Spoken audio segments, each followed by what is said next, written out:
We are live, please. Very good evening to all the EIZOC members from all over the country. This is our 42nd episode of the Ophthalmology Residence Teaching Series. And the topic today is optic neuritis and AION. And the speaker today is none other than Dr. Rashmin Gandhi. With this, I'd like to thank our mentor, Dr. Ajit Babu Majji, and the chief coordinator of this program over the years, Dr. BNR Subudhi, for continuing this program over the years together, along with his coordinator, Dr. Sabyasachi Patnaik. I'd like to thank our office bearers, my president, Dr. Jennifer Basai-Wamat, as well as my CSC, Dr. Nitin Dhira, for this program. I'd like to welcome Dr. Rashmin Gandhi, who is a consultant and the director of the neuro-ophthalmology at Center for Sight, Hyderabad. Welcome, Rashmin. Rashmin always had a passion for teaching, evident from his college days, and now he is a prolific speaker all over the country. I'd like to invite Nilutparna Deori, who will be moderating the session today, and a galaxy of panelists, Dr. Sushant Pujahari, Dr. Sujata Padhi, Dr. Deepika Singh, Dr. Anuradha Chandra, Dr. Kunal Kishore, and Dr. Sucheta Parija. We do have a galaxy of discussants for the program today. With that, may I hand over to Dr. Subudhi for continuation of the programs from here. Good evening, Madam. Few words. May I request our President to speak few words? Yes, very good evening to everyone. I think, there was slightly confusion because of the back-to-back. But anyway, I mean, we are very happy that we are having such an eminent speaker. So we welcome you to this webinar, and we hope that each one of us will be very much enriched after this webinar, and we will be able to contribute more to eye care, because we will improve our daily practice. I think a warm welcome to each and everyone, right from the executive, the chief, of course, Dr. BNR Subudhi, and the moderator, all the panelists, and the discussants. So I think without further ado, we can go straight ahead with the program. Thank you. Thank you, Madam. So, let me introduce few words. As our President and Secretary said, this is our 42nd series of EIZOC ORTS program. ORTS is nothing but ophthalmology residence teaching series. So since last 4-5 years, we continue this program, and every fortnight we have this program having different speakers and different topics. Today we have Dr. Rashmin Gandhi as our speaker, and topic is optic neuritis and AIOL. It's a very interesting topic, and these are our office bearers of EIZOC who are supporting us all these programs, both ORTS and RP programs. And our mentor, nothing more to say about the mentor, because he's always with us. Really, we learn many things from him always, and his guidance has made this program very much successful till date. And me and my colleague divide this program, and this became great successful. Initially it was the state society, then it became the EIZOC. And today's speaker, Dr. Rashmin Gandhi, and our panelist, moderator, Dr. Nilutparna Deori, will speak about him, and she will introduce our speaker. And she is the senior consultant, pediatric ophthalmology and Strabismus Arbor Vitae Eye Clinic, Guwahati, Assam, and well known in Eastern sector. Dr. Nilutparna Deori, not only Eastern sector, also all over the country. And today's panelist, Professor Sucheta Parija, she is the professor at HOD, AIMS, Bhubaneswar, and Dr. Sushant Pujahari is assistant professor, RIO, SC Medical College, Cuttack, and Dr. Sujata Padhi, the associate professor, MKS Medical College, Berhampur. Dr. Deepika Singh, she is the pediatric squint and neurosurgeon, SN, Jharkhand, and Dr. Anuradha Chandra, ophthalmologist in Kolkata, specialized in pediatric ophthalmology and strabismus, cataracts, and neuro-ophthalmology, and currently associated with Global Eye Hospital and Spectra Eye Hospital. Dr. Kunal Kishore, Director, Vision Eye Care Center, Patna, Bihar. And today's discussants, Dr. A. Lasya, Dr. Rajlakshmi Sahu, Dr. Janishmita Sarangi, Dr. Rohit Gupta, Dr. Snehil Sharma, Dr. Sakshi Nautial, Dr. Shanumal, Dr. Chandan Dixit, and Dr. Purbasha Panda. So it is a few words. I welcome you all to this today's program. And without, again, not wasting much time, I hand over the mic to our moderator, Dr. Nilpan Deori. If our mentor wants to speak a few words, no. Okay, Dr. Nilpana, please carry forward the program.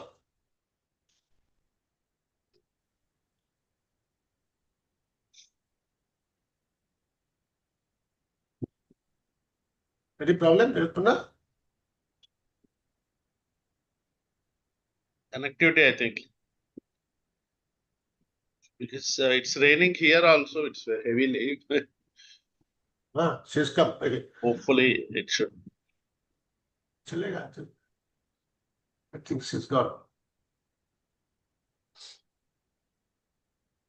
She's there, still there. Nilpana, are you there?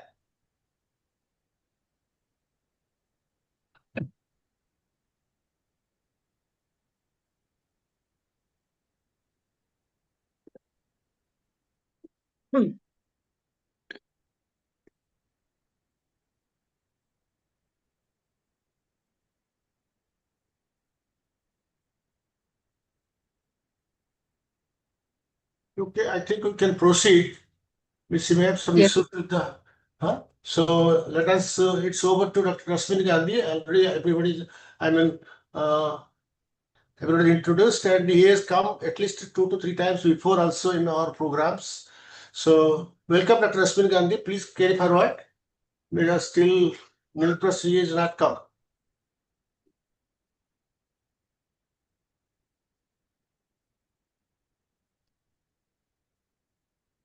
Please proceed. All right. Thank you so much. Thank you, Dr. Subudhi. It's always a pleasure to be part of this platform. I'd like to thank my friend and mentor, Dr. Ajit Babu, for this very kind invite. Also, the entire committee, Dr. Debashish Das, the president, Dr. Jennifer of EIZOC, for this opportunity and honor. So we're going to talk about, as Professor Subudhi had said, these are two of the most important optic neuropathies, the commonest optic neuropathies, which are important for our exam. And as Professor Jennifer said, that also important for our day-to-day practice. And the incidence of these optic neuropathies seem to be increasing. So as ophthalmologist, what would be our role in diagnosing and management of these conditions is also I'm going to cover. So let's start with ischemic optic neuropathy. Let me ask our resident doctors who have joined here, and in fact, even our other friends can also. I'm going to start with non-arthritic anti-ischemic optic neuropathy. The topic given to me is AION and optic neuritis.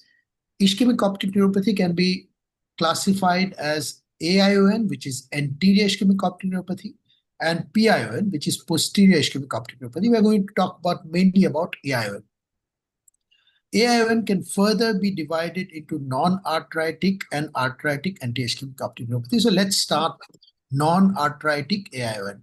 So let's ask our friends as to what is a typical patient profile for an AION. Let's start with the age group. What do you expect a patient with an AION? What do you expect typically in which age group these patients would fall into? Anybody? It's around 40 to 50 years of age or more than that, like old age group are usually the patient of non-arthritic. Yes. Generally, we would expect that a non-arthritic AION would fall between the age of 50 and 65. What is a typical symptom? sudden painless diminution of vision is the main symptom of the patient. Excellent. Excellent. Very important point here is acute and second, painless. This is a differentiating feature. Generally speaking, patients who develop non-arthritic anti-ischemic optic neuropathy don't complain of too much of pain. So it's an acute onset loss of vision and it is painful. Anything else? Let's say if we see patient after 3 to 4 weeks of the onset of this symptom, how do you think the vision loss would progress? Anybody else? So please remember, in non-arthritic anti-ischemic optic neuropathy, generally speaking, vision goes down and it stays there. So if you see the patient after 3 weeks, they will say that, yeah, vision went down over a period of few hours to few days. And then now there is no improvement or there is no deterioration. It just stays there. Small proportion of patients with non-arthritic anti-ischemic optic neuropathy may report some improvement in vision, either spontaneous or with some intervention after a few months. Very rarely, non-arthritic AION will have a progressive loss of vision. If at all, if patient complains of progressive loss of vision and if there are other clinical features of AION, you should think of that patient having also a renal problem. So a typical patient profile, generally a patient who is above the age of 50, below the age of 70. The typical vision loss is acute, painless loss of vision, which is non-progressive. One more association of this vision loss. Typically, many of these patients complain of vision loss in a particular way. Is anybody aware? And once we talk about that, it will also connect us with the anatomy and physiology of optic nerve. What is one more association or one more feature of vision loss seen in NAION? Generally speaking, acute painless loss of vision, which patient complains in the morning. He wakes up with acute painless loss of vision. Is anybody aware why these patients wake up with loss of vision? Why would typically they'll say that I was okay the previous night, I woke up the next day morning and I'm not able to see too well. Let me give you a hint, a patient also on antihypertensives. Sir, usually due to nocturnal hypertension. Exactly, very nice, Snail. These patients generally would have a nocturnal hypertension. Now, Anuradha, you're right. Now let me give you a reason why these patients would have acute loss of vision in the morning connected with nocturnal hypertension, because that will firm up our anatomy and physiology for especially for our residents. Please remember, let me ask you one more, and I would be very happy if a resident answers this, and Ajit Babu is here. What's the difference between a retinal circulation and choroidal circulation? I'm digressing a little bit because that is also connected to the optic nerve circulation. What are two characteristics of retinal circulation which a choroidal circulation does not have? Rohit says vasoconstriction. You would like to elaborate a little bit more.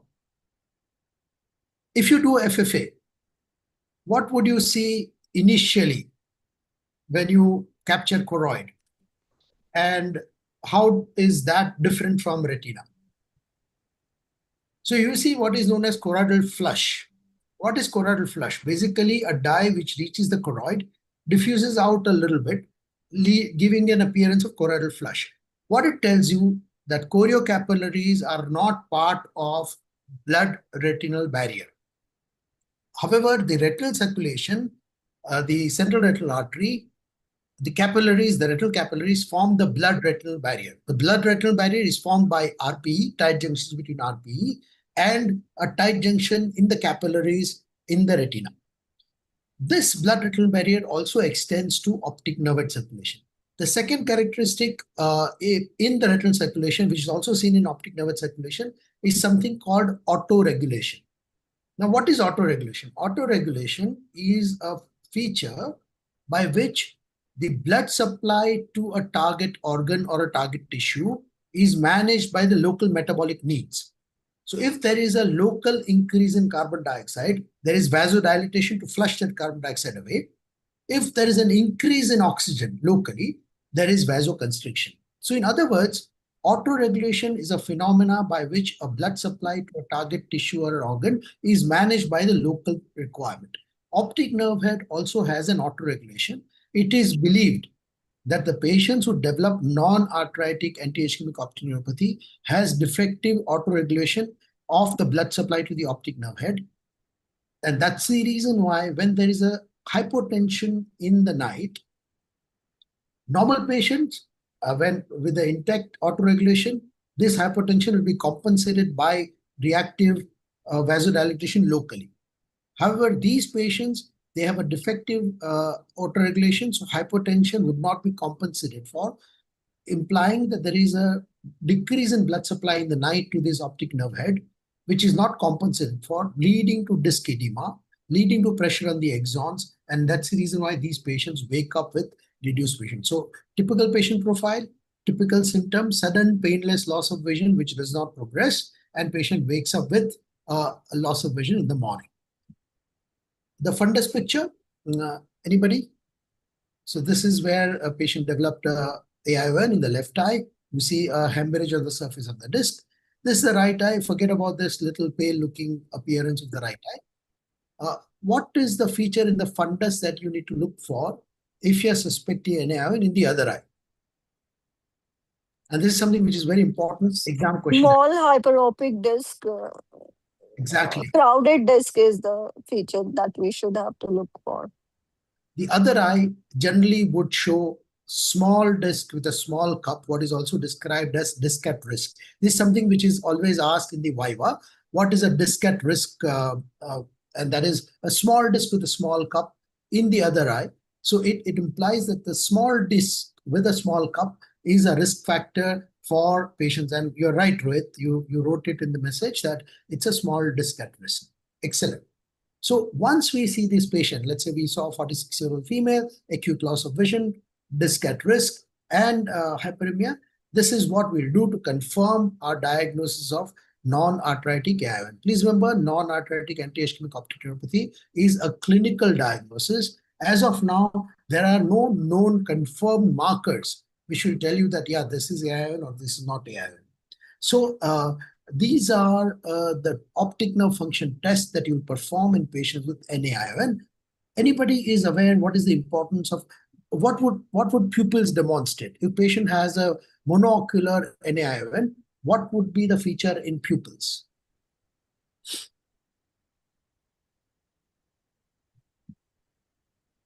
Exactly, Rohit. Very good. RAPD, relative afferent pupillary defect, will always be seen in somebody who has a monoocular NAION. What about color vision? What would you find if you let's say if you screen these patients for color vision by Ishihara's chart?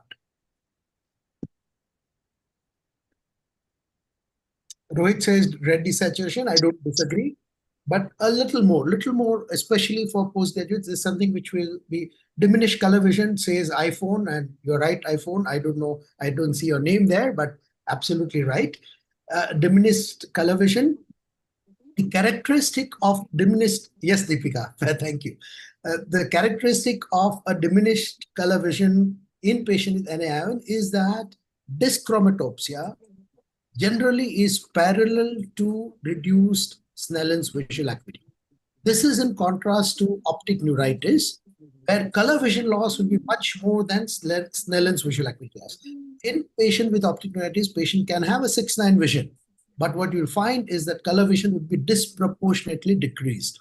In NAION, this is proportionate. If there is a moderate loss of Snellen's visual acuity, generally speaking, there is a moderate loss of color vision as well. What is the characteristic visual fields? And I know somebody already mentioned it, but I thought I will ask you again. What's a characteristic visual field in patients with NAION? Altitudinal field defect. Exactly right. Visual field defect, and Snail also has written it here. So very, very good. Altitudinal visual field defect is what you will see. Since our topic is both optic neuritis and NAION, I thought I will use this algorithm to differentiate between the two so that when we go to optic neuritis, we'll talk more about the management. History, I said NAION vision goes down, acute painless loss of vision, generally in the morning, goes down and stays there. In optic neuritis, typically it's an acute painful loss of vision, which continues to go down for first 2 weeks or so, stabilizes, and in most instances of optic neuritis, by 6 weeks or so, vision comes back to almost near normal or pre-attack visual acuity. So that's the difference in the history. Vision goes down and stays in NAION. Optic neuritis goes down, it stabilizes, and it improves. Pupil will show RAPD in both instances. Color vision I mentioned. Optic neuritis, color vision loss is much more than Snellen's visual acuity. In NAION, it is proportional. What about visual fields? You said AION would show altitude visual field effect. What would you see in optic neuritis? What kind of visual field effect you will find in optic neuritis? Snail says central scotoma, absolutely right. Any other visual field effect? Central or centrocecal scotoma, or there may be some other types. Mostly it's cecal or centrocecal.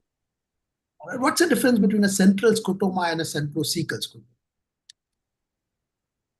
Centrocecal scotoma involves the central visual field and a blind spot also in that. Excellent. Along with that. Central scotoma is limited to the fixation. Centrocecal scotoma or a secocentral scotoma extends from fixation to the blind spot. Exactly right. Rajalakshmi got it right. Excellent answer. What about the fundus? What would be the difference in fundus between AION and optic neuritis? AION, we said, will have a sectoral hyperemia. It can have a sectoral pallor, generally in a small disc with a small cup. In optic neuritis, majority of what is known as a typical optic neuritis, the fundus will be normal because they are retrobulbar optic neuritis. They can also have an optic disc edema, which can be much more than in AION. They can also have what is known as neuroretinitis. All right, so that's about. Now, this is a typical or inferior alternative visual field effect in NAION. So why would you see an inferior alternative effect or a superior alternative effect? What's the basis of having this kind of visual field effect in NAION? It's because of the blood supply to the optic nerve. The short posterior ciliary artery, which supplies the optic nerve head, is divided by a horizontal raphe. The superior and inferior part of the disc, also the superior and the inferior part of the arcuate fibers, have a separate capillary network with a clear division, what is known as a watershed zone and segmental blood supply. Rohit Gupta, that's right. And that's the reason why you will have an altitudinal visual field effect. Very good. So to summarize, clinical pictures of non-arthritic AION, generally seen in above 40 and below 65, acute painless loss of vision in the morning. Patient would have a small disc at risk, altitudinal visual field effect, color vision proportionate to Snellen's visual acuity. Now let's talk about the investigation. We said that visual fields will show altitudinal effect. What about blood tests? Are there any blood tests which are required in patients with non-arthritic AION?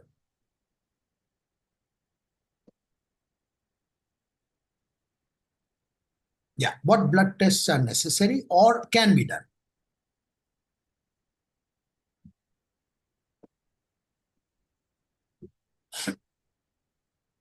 Rohit says lipid profile. Anuradha says ESR, CRP, iPhone. I think Deepika says CBC, lipid profile, homocysteine. Very good. I'm happy that Deepika, do you know when would you do homocysteine? Would you request for homocysteine level in every patient with an AION, or is there a category where you will surely request for homocysteine? If the patient is in young age group, then I would like to go for it. Otherwise, I will wait. Very good. Generally speaking, non-arthritic AION, when you suspect in somebody who is below the age of 45, you would like to look for hyperhomocysteinemia. Lipid profile, yes. Now, NAION, the reason for developing NION is vasculopathic risk factors. So every test that will guide you towards vasculopathic risk factors are important. Blood pressure check, blood sugar evaluation, lipid profile, all of them are important. However, I would like to debate with Anuradha about ESR and CRP. It's a debatable point. Now, this is more for clinical perspective. I'm not saying in exam you need to have this debate. Remember, if somebody who is presenting to you at the age of 50 with a very typical non-arthritic AION, small disc, small cup, reasonable visual acuity, let's say 624 vision is what a feature of non-arthritic AION as well. Now, if you do ESR and CRP, and just in case ESR and CRP are raised, you are stuck now, because ESR and CRP are non-specific blood tests. They are markers, but they are non-specific markers, and they help you, they augment your thought process when there is an appropriate clinical setting. Now, if you don't have an appropriate clinical setting, but your ESR CRP comes back higher, now you are stuck because you need to explain this ESR and CRP, because now you need to make sure that are you dealing with arthritic AION or non-arthritic AION without any clinical picture of non-arthritic AION. And that's the debate which goes on. So I'm not saying you're wrong. There are a lot of ophthalmologists who would end up requesting for ESR and CRP because they feel that we should not be missing out on inflammation which might be going on. Yes. However, the counter viewpoint is that what if you found them higher? Now you have a non-specific factors which are higher in the setting of non-arthritic AION, but because it's ischemia, you need to now chase it to say that why ESR and CRP came back higher. So that's the debate. So I personally don't do it, but I know a lot of neuro-ophthalmologists who will end up doing ESR and CRP. So that's a debate point. As I said, no right or wrong. So these are the blood tests. What about carotid Doppler? We end up requesting for carotid Doppler because we know that these patients have vasculopathic risk factors, and you need to make sure that there are no other arteries in the body, like carotid arteries, have been affected by the concurrent vasculopathic risk factors.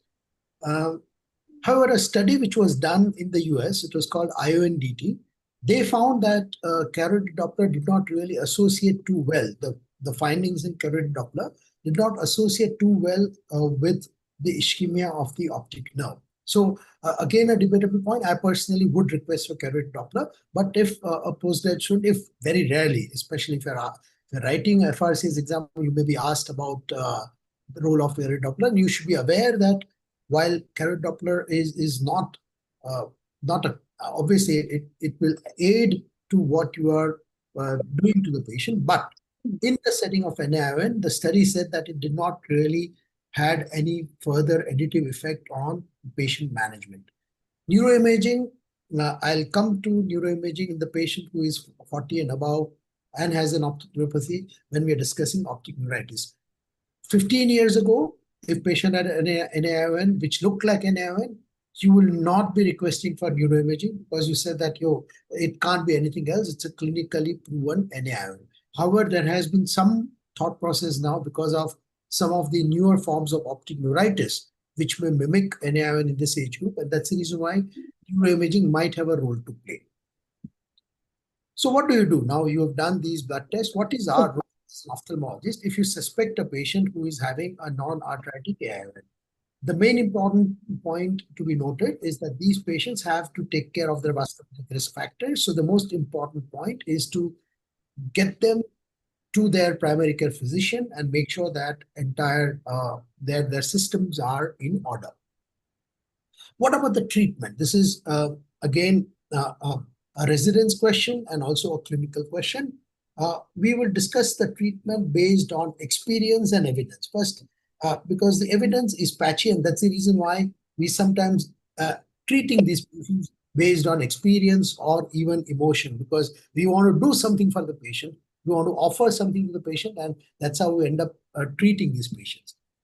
Let's look at the evidence. These are the various headings which have been tried which have been reported in the literature as treatment modalities for non-arthritic antihistaminic optic neuropathy: diphenylhedantoin, steroids, both systemic and intravitreal, anti-VEGF intravitreal, and some of the surgical treatment, especially the optic nerve decompression, was suggested as a treatment modality for NIN. And let's look at what the evidence says about each one of these.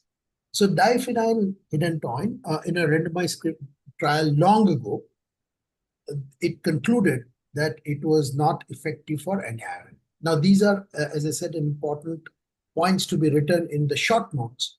What about corticosteroids? Now, there is a raging debate about what should we do if you see a patient with NIN. Should we give steroids or not give steroids? Let's first check the evidence. First, what's the rationale of giving steroids in these patients? Is because, as we said, these patients develop hypotension, they develop edema, and that edema, the fluid, compresses on the capillaries of the optic nerve, leading to ischemia. So we said if you can decrease the compression of the capillaries by decreasing the edema by giving corticosteroids, it should have some role to play. Sohan Singh Here published paper in 2008, which is the only paper which looked at role of steroids in a large-scale study. I had a correspondence with him to say that when exactly would he give steroids, and he said that in his experience, the best results were obtained when steroid therapy was started within 2 weeks after the onset of NIN. When they looked at, and this was a 630, so it was a very large-scale study of Sohan Singh Here. He treated 613 patients, and this is the modality by which he gave us steroids.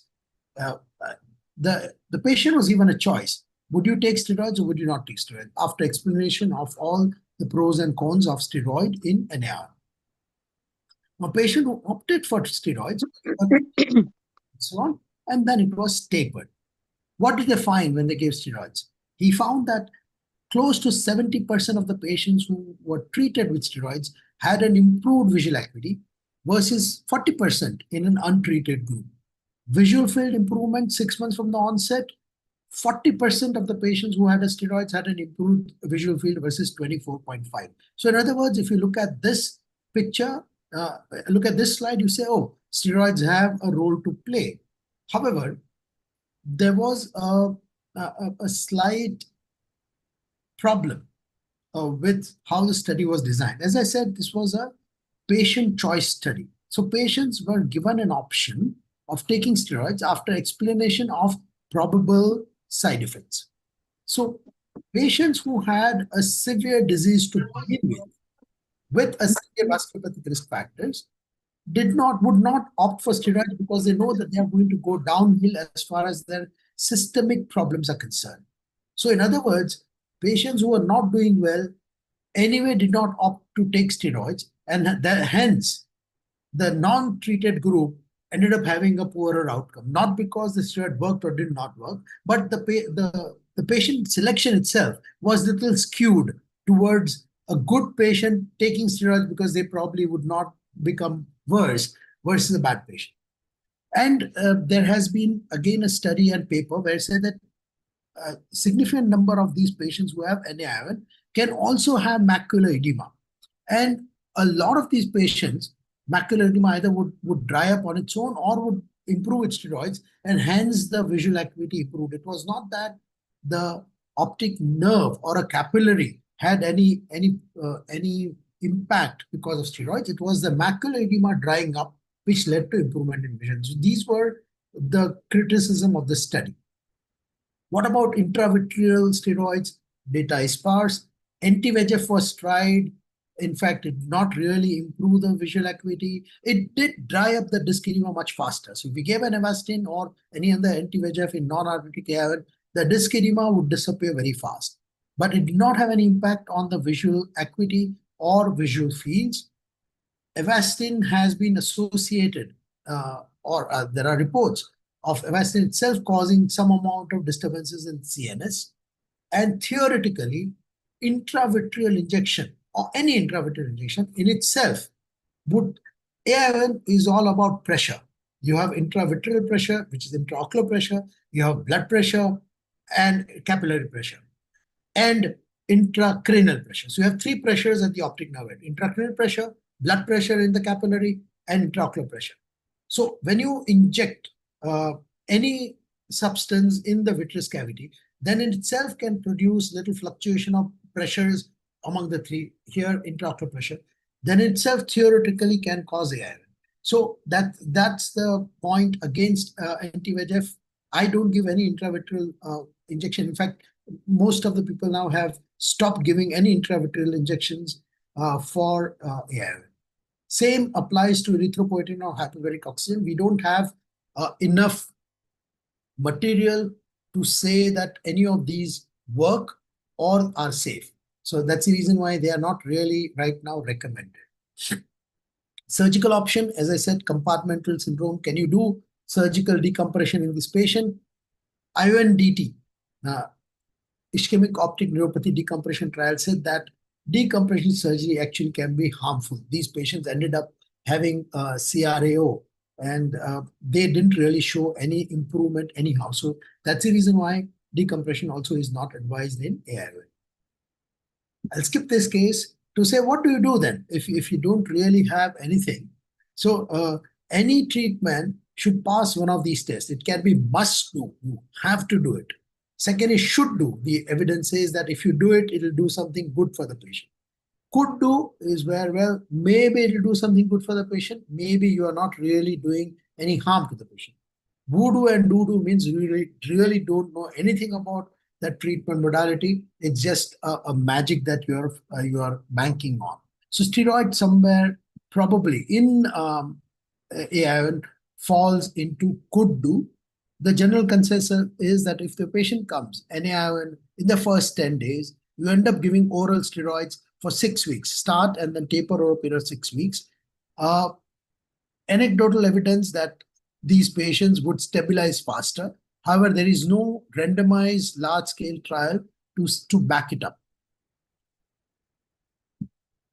So what else can be done? Well, sleep apnea has to be ruled out in almost all of these patients because it's an important risk factor where you're preventing NAION occurring in the other eye. The drugs like amiodarone and Viagra should be avoided. Smoking should be completely stopped. And of course, primary care physician should see these patients regularly. So that's about non-arthritic anti-ischemic optic neuropathy. We move to another patient, a 70-year-old female, painful loss of vision, affected eye, 1/60, and this is how the optic nerves look like. This is the eye where patient developed 1/60 vision. This is the normal eye.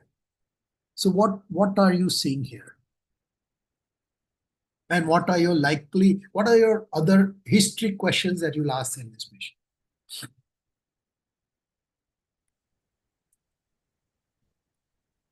What do you see here? This is within 2 weeks or within 10 days, patient developed this kind of clinical picture. So this is what is described as pallid disc edema. You see, within first 10 days itself, patient has developed infarct of the disc. You can see a lot of cottonwool spot around the optic disc with edema. And the other eye has a large disc with a large cup. So there is no small disc and a small. Yeah, Rajeshri, you're absolutely right. Optic disc margin is blurred and there is a cottonwool spot here. Absolutely right. Tortuous veins, Rohit, you're right. Papillitis snail, you can sort of say that, yeah, it is papillitis. However, this is a pallid disc edema. So what do you think is happening here? 70-year-old female, painful loss of vision, and within 10 days, the disc has infarcted.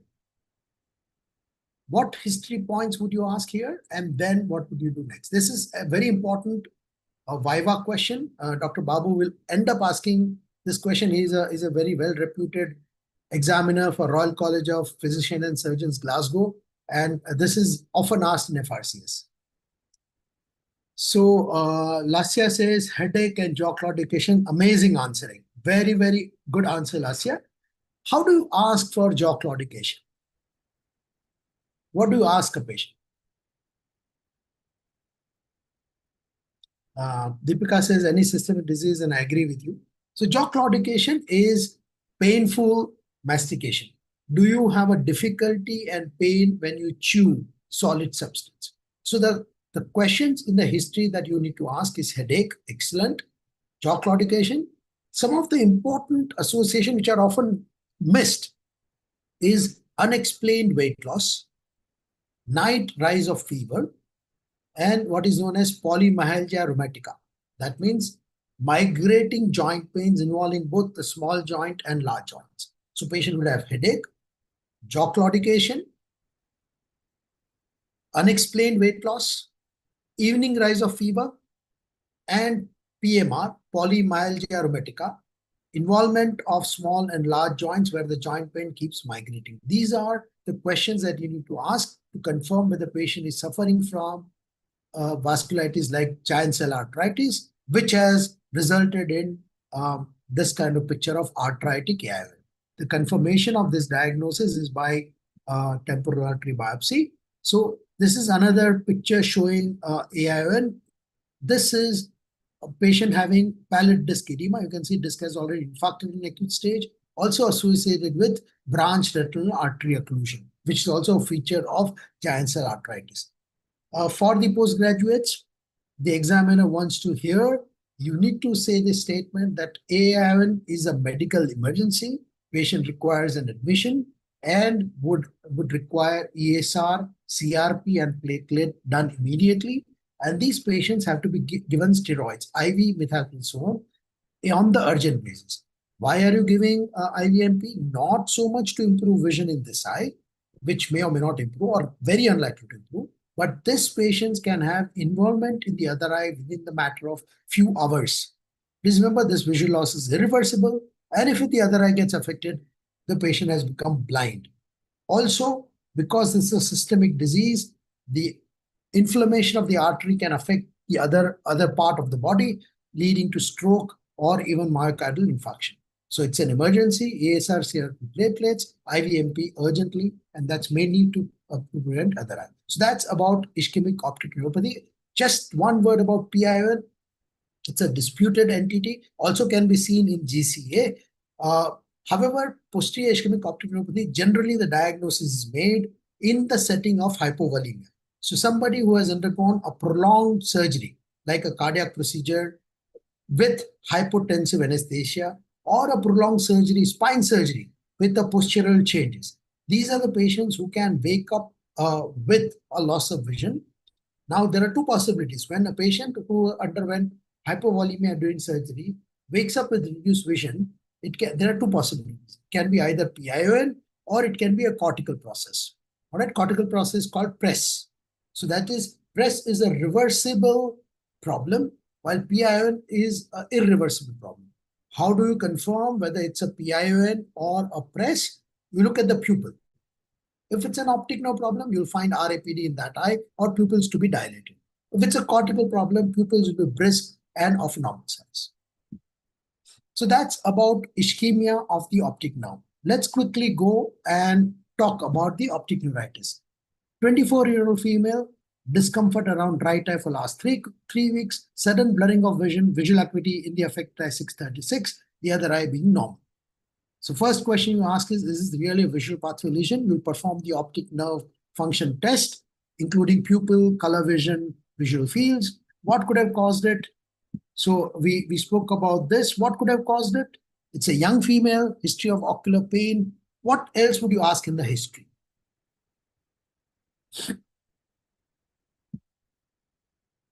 Rohit, I agree with you, MS, but before that, very good answering. I am very happy that you guys are very active and answering correctly.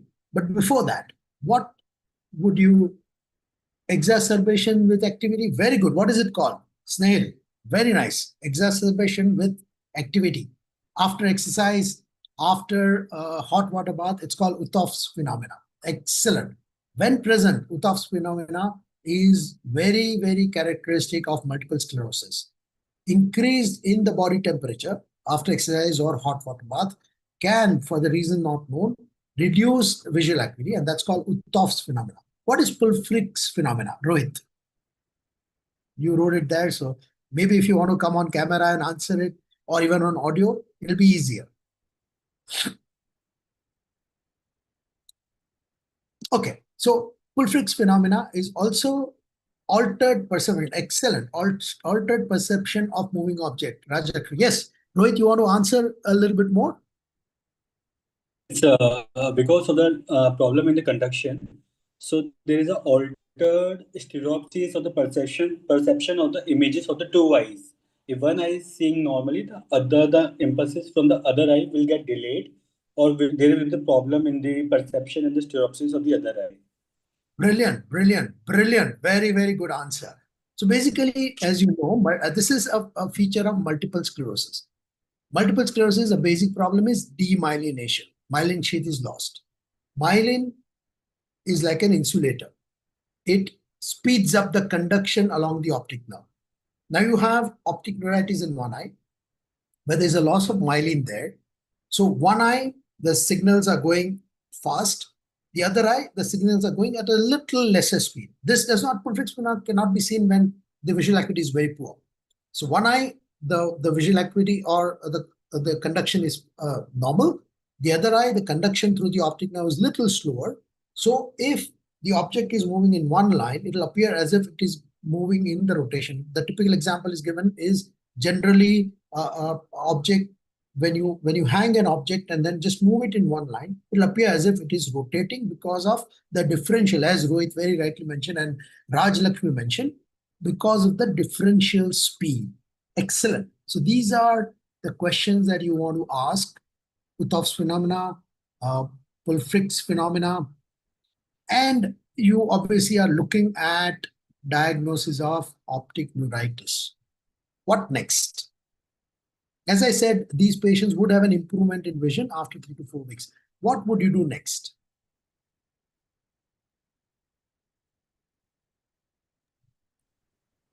Would you do, let's say, I'll give you the option. CT scan of the brain. What do you think?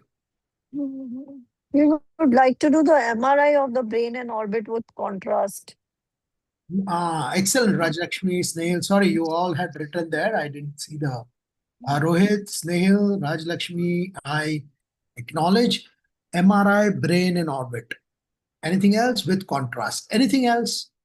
MRI, brain, and orbit with contrast.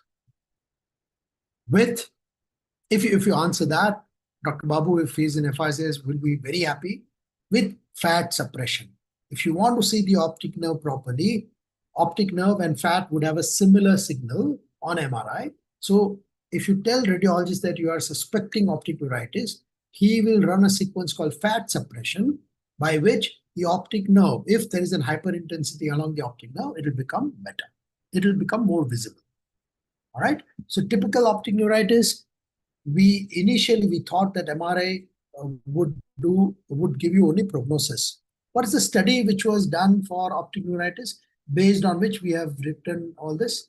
What study on all this? Young female, history of ocular pain, typical optic neuritis, MRI is of prognostic significance only. That was ONTT, Optic Neuritis Treatment Trial. All right, right to it, absolutely right. Optic neuritis treatment trial was done many years ago in the US on the Caucasian patients, and there was a very strict inclusion and exclusion criteria. And there they said that typical, and then they defined whatever optic neuritis they saw, they defined it as typical optic neuritis. However, that is typical for that region and that particular patient community. It may not be typical for the patients that we see here in Asia, but textbook would mention typical optic neuritis is the optic neuritis which is associated with multiple sclerosis. So we need to remember some of these numbers, because while multiple sclerosis is not that common in our population, but it's not the incidence is not zero. So we need to know about it. So 20% of the multiple sclerosis would present with optic neuritis, and half of the patients with MS will develop optic neuritis at some point. Now, these are the features which are high risk. So if the patient with optic neuritis have any of these, they are at a high risk of developing MS. Females with MRI positivity already having sensory symptoms like transient numbness and recurrent attacks are high risk for them developing MS sometime during their lifetime. While these are, I'm sorry for the font color, But males, negative MRI on presentation, presence of optic disc swelling, or peripapillary hemorrhages are protective, generally believed to be protective against future development of multiple sclerosis. Apart from ONTT, you should be aware, because sometimes these two studies are asked. We only a little bit that we need to know, because these are dealt by neurologists, but we should know that these two studies were also done as a follow-up in patients with optic neuritis to say whether any of these, interferon beta-1 alpha, has an impact on prevention of multiple sclerosis. And these two studies were called CHAMPS and CHAMPIONS. And they found that interferon beta-1 alpha has a role to play in postponement of the emergence of full-blown neurological problems of MS in patients who developed optic neuritis. Okay, so now that's about typical optic neuritis. However, the understanding of optic neuritis has changed. In ONT, we said it's a disease of a young female, mainly in Caucasians. However, now we know that in India and in Asia, we see large number of patients who we diagnose as an optic neuritis, and they are not restricted to young females. Okay. ONTT said that it's a mild, generally they will have a mild vision loss and presentation, which would improve, and the disc edema is not very common, and these patients would be unilateral. This is what ONTT said. However, we now know that a lot of these patients present with severe loss of vision, have disc edema, and it can be bilateral, and they may not respond to steroids. So why? Why this new knowledge about what has changed about our knowledge of the optic neuritis? It is because of the detection of these two antibodies, and many more are being discovered. These two diseases, NMO and MOG. Can anybody tell me what is NMO, what antibodies are seen, and what is MOG or MOG, and what antibodies are seen against that? NMO stands for neuromyelitis. Forgot exactly. Sorry, we couldn't hear you too well, but I think what you said, and I have some answers already. Snehil, Rohit, Rajlakshmi, neuromyelitis optica, aquaporin 4. So these are water channels which are seen on the surface of the optic nerve. And if there are antibodies against this aquaporin 4 antibody for water channels, it will lead to optic neuritis. And the MOG is myelin oligodendrocyte glycoprotein. Snail got it right. So oligodendrocytes are present again on the surface of the optic disc as a cementing substance, and they are responsible for some of the myelin production in the CNS. So there can be antibodies against that oligodendrocyte myelin as well.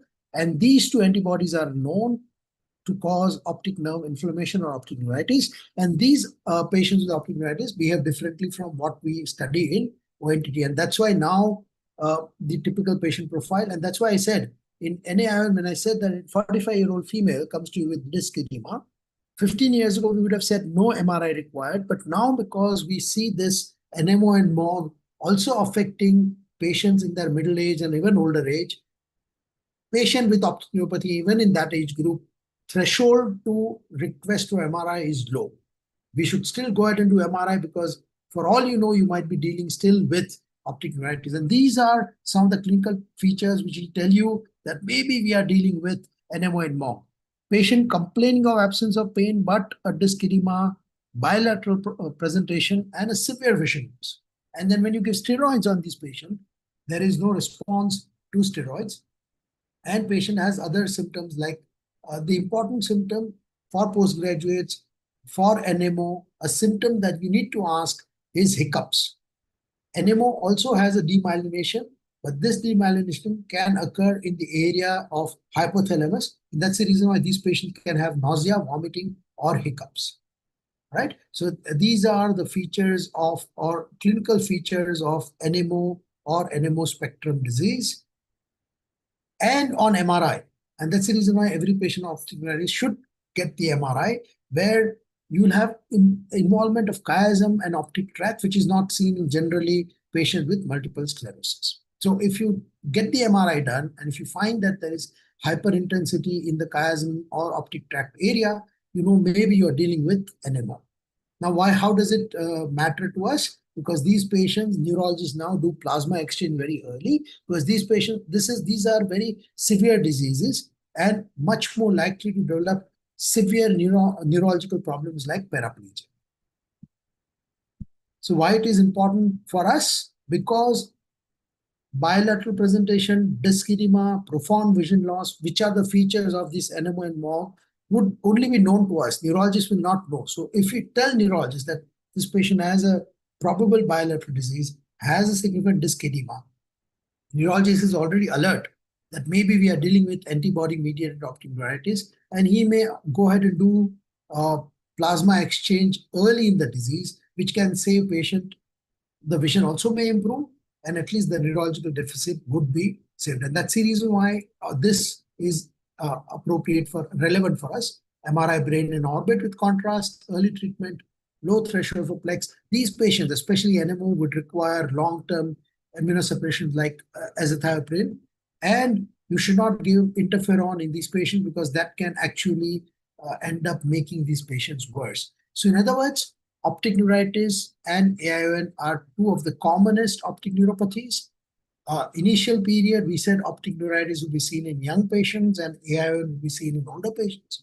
However, with the emergence of NMO and MOG, we know that optic neuritis also can be seen in a middle-aged or older patients as well. The clinical spectrum is similar. However, if you have a non-arthritic AION, you know that you will find small disc with small cup with a segmental hyperemia, while optic neuritis can have all kind of different clinical presentation. Our role is quite relevant because we are only aware of the visual acuity, bilaterality, and disc edema. Role of OCT is becoming important in these patients for the diagnosis, more than the diagnosis, more for follow-up of these patients and its occasional prognostication. There are a lot of studies which are being done where you say that if on presentation, if GCC is lower and RNFL is lower, maybe those patients would have a poor prognosis. So with that, I'll end. I thank the entire committee, Dr. Subudhi, Dr. Ajit, and Dr. Didi, Dr. Jennifer, and everybody at EIZOC for giving me this honor. Thank you so much. Thank you so much, sir. It was indeed one of the classroom teachings again. I was benefited once again with the students. And I would like to open the discussion to the panelists for any questions you have so that we can coordinate with Gandhi sir. But before we move ahead with the panelists, I have one little doubt with you, sir. Like, would you like to throw some light on the pediatric optic neuritis, the difference in this segment? Yes, so there are two important group of disorders which are likely to cause optic neuritis in pediatric age group. The most important in India, I would still say, is infective causes of optic neuritis. And that's the reason why a lot of practitioners would end up doing lumbar puncture in pediatric patients where the diagnosis is optic neuritis because it's likely to be infective as well. And the MOG-related optic neuritis can have a bimodal presentation. They can be seen in pediatric age group as well, and they can be seen in older age group as well. So that's the reason why MOG and infective optic neuritis, the treatment remains by and large the same after you have done the LP. If you find an obvious cause for optic neuritis, then obviously the cause is treated. But else it is always the steroids followed by, you have to be a little more aggressive as far as some of these patients are concerned, because the antibody-mediated optic neuritis in some of these children can be aggressive, and hence these patients have to be treated by neurologists, but I mean in our conjunction, have to be treated with a severe immunosuppressive agents like rituximab. Thank you, sir. Sir, is there any role of repeating NMO or MOG antibodies in these children if they are negative in the first test? The problem with NMO and MOG even with cellular assay, when you do these, when you detect these antibodies, you should request for cellular assay detection. There are high number of false positives and false negatives. So now if you have a child who develops optic neuritis, infective optic neuritis, by and large, if you don't find a cause, or if it's not like a very severe infective agent, you may have a good recovery anyways. You know, patient developing Yeah. after vaccine or after fever, likely that they would improve. But if you have a child who has a poor vision, has repeated attacks, cannot wean off from steroids, or don't respond to steroids, these are the patients where you may have to repeat NMO even if they come negative. I've seen neurologists anyway putting these patients on immunosuppression, even if the blood tests are negative, but if they are behaving and if they're not responding, these patients may end up getting the immunosuppressive agents for a long time. So that's something I think we might have to have a very close association with pediatric neurologists, because clinically we might have to say that you feel that this can still be antibody-mediated optic neuritis, and then neurology. Thank you. Thank you so much, sir. Rohit has asked, what are the clinical disc signs to differentiate papilledema and atypical optic neuritis? A good question.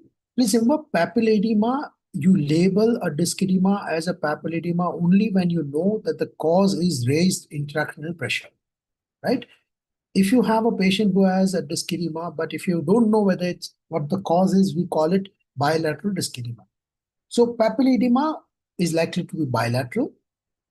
Papilledema may have, in the early stage, preservation of optic nerve function, normal vision, normal color vision, no RAPD. Field in the acute stage, early stage, field will show enlarged blind spot. However, if they are not treated, these patients can go downhill and they'll have a peripheral constriction of visual field. In optic neuritis, it will be ulta. Atypical or typical optic neuritis will have a central visual field defect, vision loss, which is acute, generally unilateral, can be bilateral, would have a color vision deficit, would have an optic nerve dysfunction.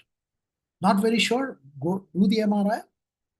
In optic neuritis, you will find the hyperintensity along the optic nerve and other regions of the brain. In papilledema, you will have other signs of raised pressure. But if you're just looking at the optic disc, can you differentiate? Very difficult. Sometimes both can be bilateral. So if you're saying just by looking at the disc characteristic, can you differentiate between the two? Very unlikely. However, you can go and stretch and say that papilledema is more likely to have hemorrhage, cotton wool spots, and hard exudates, versus optic neuritis, which is less likely to have all of these. But I mean, these are not a telltale sign.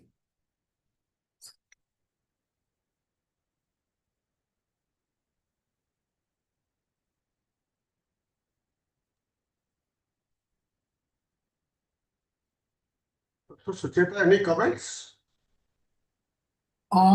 Aspirin is being given by physician and patient because they have vasculopathic risk factors. However, again, the study said that aspirin has no role in non-arthritic AIN, Rohit, but it is being given. I'm not aware of role of silostazol. I'm not aware of it.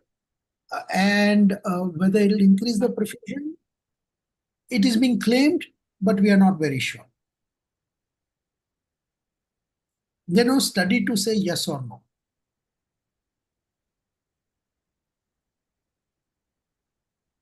So good evening, sir. That was an excellent presentation for the postgraduates. I have one question actually. So how do we suppose patients of, in children especially, they come to us with ADM. So they have acute disseminated encephalitis, and sometimes they can present with disc edema. So can they sometimes also difficult for isolated optic neuritis in these cases? So how are we going to go about in that, or approach, or how we are going to differentiate it? No, so these patients, EDEM can be part of a MOG optic neuritis. So when you have EDEM, you know that most likely you are dealing with MOG optic neuritis. And because now it's more of an optic nerve, a clear systemic disease with features, generally it is dealt with by pediatric neurologists, and our role becomes more of monitoring the optic nerve and telling the pediatrician as to what's happening with the optic nerve once they are treated. Because it's So it's basically, a yes. correct. So basically, how much when they ask us in these cases, so what do we advise for the pediatrician? So we do our routine workup, but how clearly we follow them up, and what more we have to say to the pediatrician about these cases? Not pediatrician. Generally, we would prefer pediatric. Pediatric neurologist, yeah. Yeah, you say that patient, you are suspecting optic neuritis. So generally, they Yeah. will, most of the neurologists will go ahead and do lumbar puncture anyways. And Yes. lumbar puncture and MRI would give them a very clear guidance. And once they start the treatment, we go ahead and sort of interact with them to say what's happening with the optic nerve functions. Yeah, so sometimes we have a dilemma in these cases. It's fine, but this is their second one cases we had where you have a dual positivity of both MOG, and so in those cases, what is your advice? So we repeat it, or how do we go about it? I'm sorry, I missed your question. Yeah. So I just wanted to say sometimes we have a dual positivity in some of these cases. So there is both we get a more positivity, and also in those cases, so what do we do? For Again, positivity, but again there is a titer which label says that how much is the effect and how do we go about it. So that confusion just I want to clarify. yeah, no, so please remember, Yeah. most of these diseases, when you have these positivity, our role is to make sure that clinically, what do you suspect? Now, somebody who has a bilateral presentation, disc edema, severe vision loss, not responding to steroids, you know that you are dealing with antibody-mediated optic neuritis. Currently, the techniques that we use to detect these antibodies are still being refined. So that's the reason why sometimes you get a positivity. MOG is notorious for being a false positive as well. So if you have a dual positivity, you treat that as NMO because the treatment remains the same. It's just that NMO, you are going to deal with the patient much longer.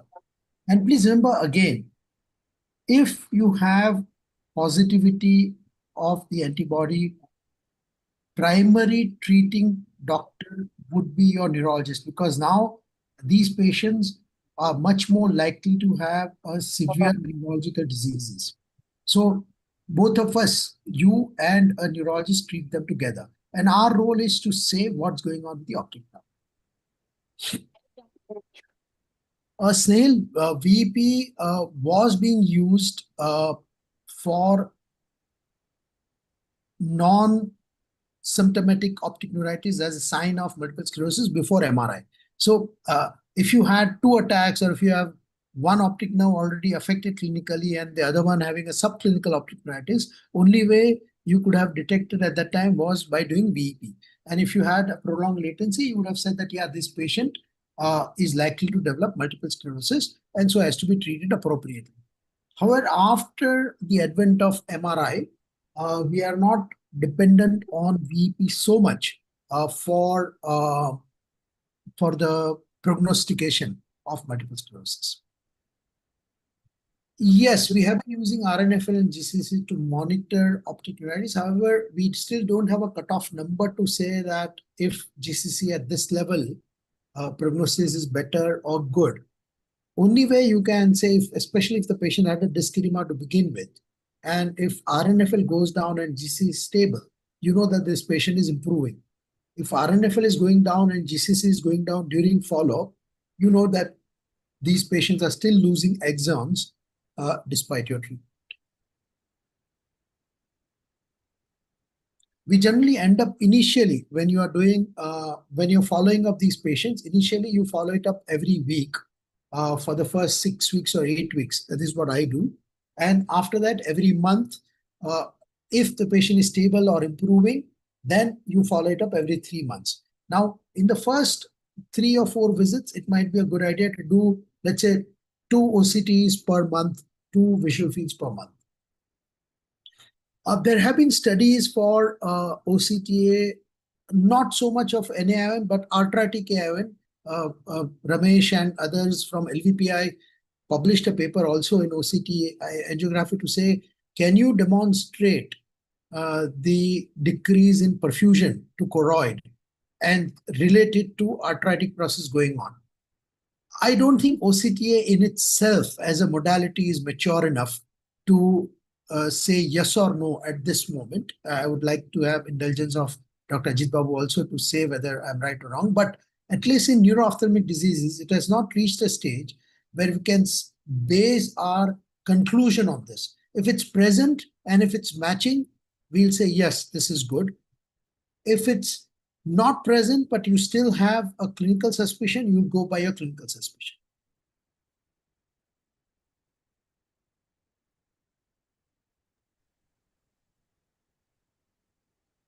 Yeah, OCTA in deeper layers is a little bit now in a gray area.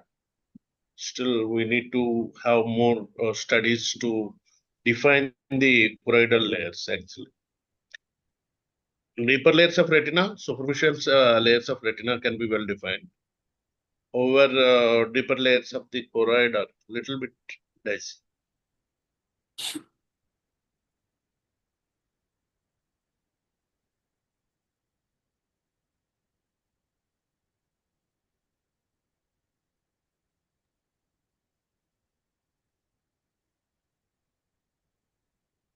Oh, I think we had a good discussion. Yeah. Shall we end it here? Sir, I just have one more question. Please Yeah, carry on. if you Very good. Sir, the normal Ishihara chart that we use for this color vision, is it pertinent for us to use the same Ishihara, or should we go ahead with other color vision charts for optic neuritis specifically? For the clinical examination, when you're not going to publish any studies, Ishihara's is absolutely good enough as a screening tool, because please remember, these are all your additional data points which you'll use. I mean, you will not have a treatment based only on color vision. Color vision, right. If you're going to do some studies on any optic neuropathy or ophthalmology, you need to look at the gold standard for some of these studies. Like a lot of these patients, a lot of these studies use FM100 or FM. Yeah. So for a research purpose, it's a very different ballgame. But for our clinical work, Ishihara is good enough. As somebody had mentioned about the red desaturation, even red desaturation you can demonstrate. That's a good enough test for the screen. Okay. Thank you so much, sir. So over to you, Subudhi sir. I think with that we can close this meeting. It was an exceptionally another teaching round for me as well as for the students once again, and we would love to have you again for discussions as such. I would like to thank our mentor Maji sir for giving his inputs, and our esteemed panelists for their deliberations as well. Thank you so much. And Subudhi sir, I would like to hand over to you for your final comments. You finished my job, so I have to say good night, sir. Thank you, Dr. Asmin. Once again, we had have an opportunity to listen to you. Maybe in future again, we will be repeating some topics with you. Thank you. And our president, madam, thank you, madam, be with us throughout the program. And all the panelists, they've done their job very well, and there is a really good discussion. And I think this time, all the 3 postgraduate students and many postgraduate students have shown a lot of interest and enthusiasm to answer the questions. It's really a good sign. A wonderful seminar. Really, I mean, wonderful webinar. It's so good. Thank you all, and have a good sleep. And I think Hyderabad is raining, so probably you'll have a very cold climate, and you can enjoy the climate. Till we are in the warm only. Bye. Good night. Good night. Good night, sir. Good night. Thank you, Rashmin. Thank you, Nilotraji. Good night. Good night. How many times? 3 times already told. Okay, Sunilji, you can stop it.